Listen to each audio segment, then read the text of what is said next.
নমস্কার। আমি এক কার্ডিওলজিস্ট, নিউ ইয়র্ক সিটি থেকে বলছি। ব্রেকফাস্ট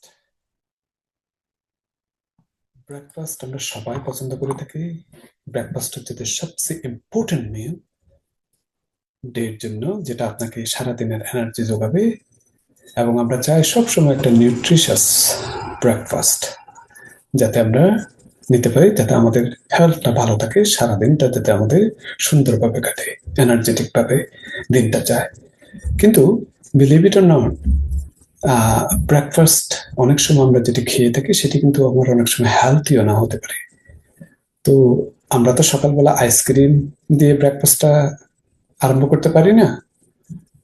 যেরকম আইসক্রিম দিয়ে ব্রেকফাস্ট আপনি জানেন যে এটি ভালো না, ঠিক তেমনি অনেক খাবার আছে সকালবেলা ব্রেকফাস্টটা খেলে আপনার জন্য ভালো নাও হতে পারে। তো আসুন কয়েকটা খাবারের কথা জেনে নিই। সেরকম 7টি খাবার কথা আজকে বলবো।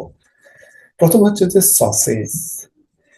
তো বাংলাদেশে হয়তো সসেজ সম্পর্কে না জানলেও ইদানিং যেহেতু ফাস্টফুডের জমানা চলে এসেছে, প্রসেস ফুড অনেকে খাচ্ছেন। আমাদের আমেরিকাতে কিন্তু এই সসেজটা কিন্তু খুবই জনপ্রিয়।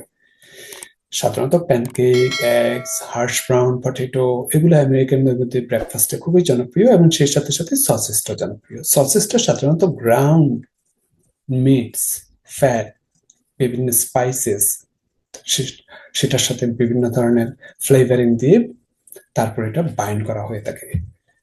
তো এটা অনেকটা হার্ড ডগের মতো। তো এই সসেসটা কিন্তু একদম নিষেধ সকালবেলা খাওয়ার জন্য। কারণ কি, এটিতে হাই ক্যালোরি আছে এবং সেই সাথে সাথে অনেক স্যাচুরেটেড ফ্যাট আছে। তো প্রবলেমটা কি? প্রবলেমটা হচ্ছে যে হাই স্যাচুরেটেড ফ্যাট যদি থেকে থাকে তাহলে আপনার ব্যাড কোলেস্টেরল, যেটাকে আমরা বলে থাকি এলডিএল, সেটা অনেক বেড়ে যাবে। আর কি প্রবলেম হতে পারে? এটাতে যেহেতু অনেক সল্ট দেওয়া হয়ে থাকে, সেহেতু আপনার ব্লাড প্রেশার যদি কারো থেকে থাকে সেটাও কিন্তু আপনার ব্লাড প্রেশারকে বাড়িয়ে দেবে। তো সুতরাং সসেজের মধ্যে যে ধরনের কেমিক্যাল অ্যাডিটিভ ব্যবহার করা হয়ে থাকে, ফ্যাট ব্যবহার করা হয়ে থাকে এবং হাই ক্যালোরি, এটা কিন্তু আপনার জন্য ভালো না। এটি কিন্তু আপনার ক্যান্সার, ক্রনিক ইলনেস, এগুলো কিন্তু বাড়িয়ে তোলার সম্ভাবনা বেশি আছে। তো সুতরাং এটি থেকে অ্যাভয়েড করার চেষ্টা করবেন। নাম্বার 2 হচ্ছে যে টোস্টেড প্যাস্ট্রিজ। টোস্টেড প্যাস্ট্রিজ মানে আমাদের এখানে পপ টার্ট আছে ব্রেকফাস্টের জন্য। এটি প্যাকেজে পাওয়া যায়। এটি অনেকটা আপনার টোস্টার মেশিনে দিয়ে দিলেন, ওই যে ব্রেড যেরকম টোস্ট করে থাকে সেরকম দিয়ে দিলেন, এবং আবার একটু পরে গরম হওয়ার পরে এটা আমরা খেয়ে ফেললাম। এটা অনেকটা উপর দিয়ে বেকিং পেস্টের ভিতরে জালি বা এই ধরনের কিছু থাকে। তো এই জিনিসটাও কিন্তু ভালো না। এটিতে ঠিক মতো আপনার নিউট্রিয়েন্ট নাই, এবং এটি লোডেড উইথ সুগার। তো যারা ডায়াবেটিস আছে তাদের জন্য তো খুবই খারাপ। আর তাছাড়া যেহেতু এটাতে অনেক সুগার আছে, আপনার ব্লাড গ্লুকোজ অনেক বাড়িয়ে তুলবে, এবং আপনার পরবর্তীতে কিছুক্ষণের জন্য আপনার এনার্জেটিক মনে হতে পারে, কিন্তু সাথে সাথে এটি ফল ডাউন করবে, গ্লুকোজ ক্রাশ হবে, এবং এর ফলে আপনি খুবই ফ্যাটিক ফিল করবেন। আর তাছাড়া এটির মধ্যে কোনো প্রোটিন নেই, যার ফলে আপনি আবার হাংরি ফিল করবেন, কোনো ভাইটামিনও নাই। তো সুতরাং আপনি জাস্ট অনেক ক্যালোরি নিচ্ছেন, গ্লুকোজ পাচ্ছেন এই খাবারের মধ্যে। তো এই ধরনের আহ, খাবারের পরিবর্তে আপনি প্রয়োজনে একটা লাল আলু, যেটা হোল হুইট ব্রেড বলে থাকে, সেরকম একটা পিস আপনি খেতে পারেন, এবং সেটা সাথে আপনি বিভিন্ন ধরনের ফ্রুট স্লাইস মিক্স করতে পারেন, ফ্ল্যাক্সিড মিক্স করতে পারেন। হ্যাঁ, এটি কিন্তু আপনাকে অনেক হেলথি ফ্যাটস, প্রোটিন এবং কার্বোহাইড্রেট, ভিটামিনস এন্ড ফাইবার দিবে।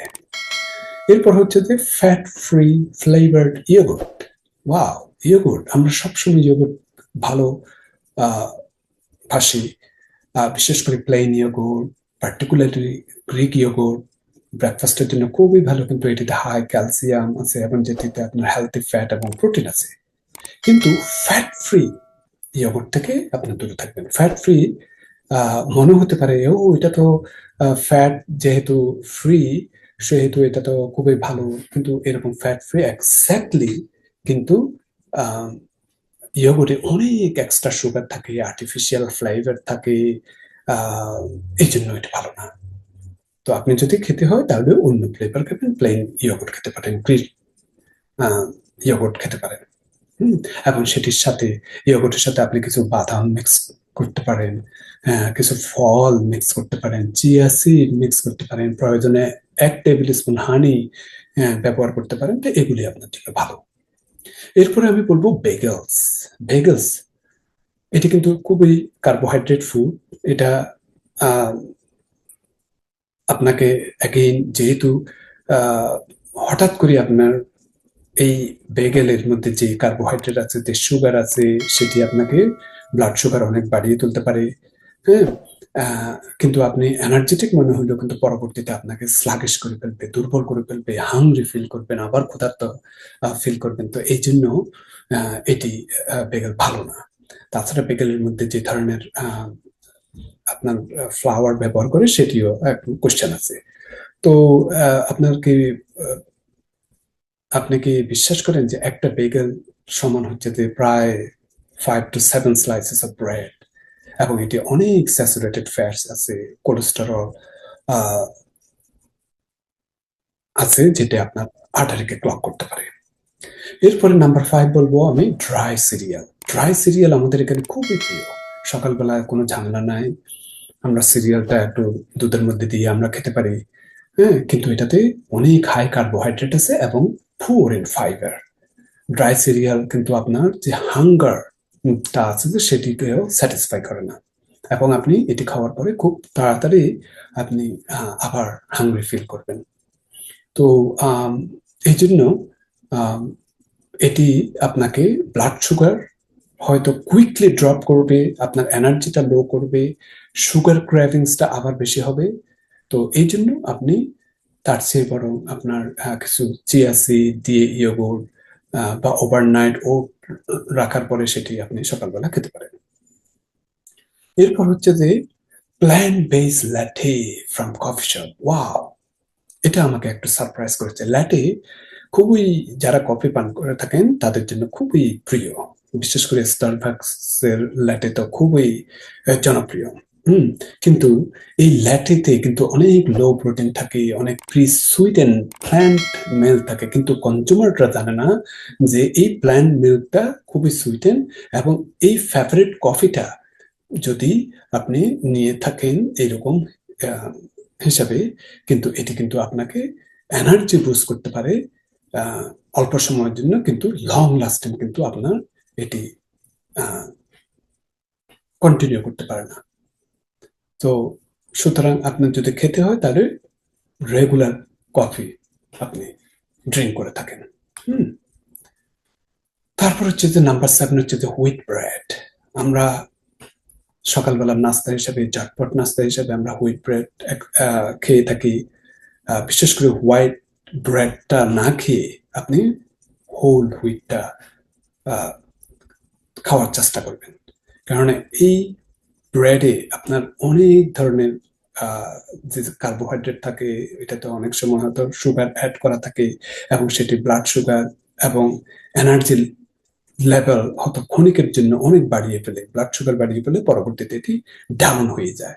যার ফলে আপনার আবার হাঙ্গার ফিল করে থাকেন, আবার লেথার্জিক ফিল করে থাকেন, টায়ার্ড ফিল করে থাকেন। তো এই জন্য আপনাকে ব্রেড যদি খেতে হয় তাহলে আপনি হোল হুইট ব্রেড নেবেন, এবং সেই সাথে সাথে তার সাথে আপনি অর্গানিক এগ বা আপনার বয়েলড এগ দিয়ে খেতে পারেন। হ্যাঁ, বা অ্যাভোকাডো দিয়ে খেতে পারেন। কিন্তু এটি আপনাকে অনেক এনার্জেটিক করে তুলবে, কিন্তু হোয়াইট ব্রেড থেকে যতদূর সম্ভব অ্যাভয়েড করবেন। একদম যে খেতে পারবেন না তা না। বিশেষ করে যাদের ক্রনিক ডিজিজ আছে, হার্ট ডিজিজ, ব্লাড প্রেশার বা কোলেস্ট্রল প্রবলেম আছে, তাদের ক্ষেত্রে অনেক লিমিটেশন করতে হবে। এই ব্যাপারে আমি একটা সম্পূর্ণ আলাদা ভিডিও করেছি, আপনারা দেখতে ভুলবেন না। আজকে এই পর্যন্ত, আশা করি ভালো লেগেছে। ভালো লাগলে আমার পরবর্তী ভিডিওগুলো আপনারা দেখার চেষ্টা করবেন। Thank you.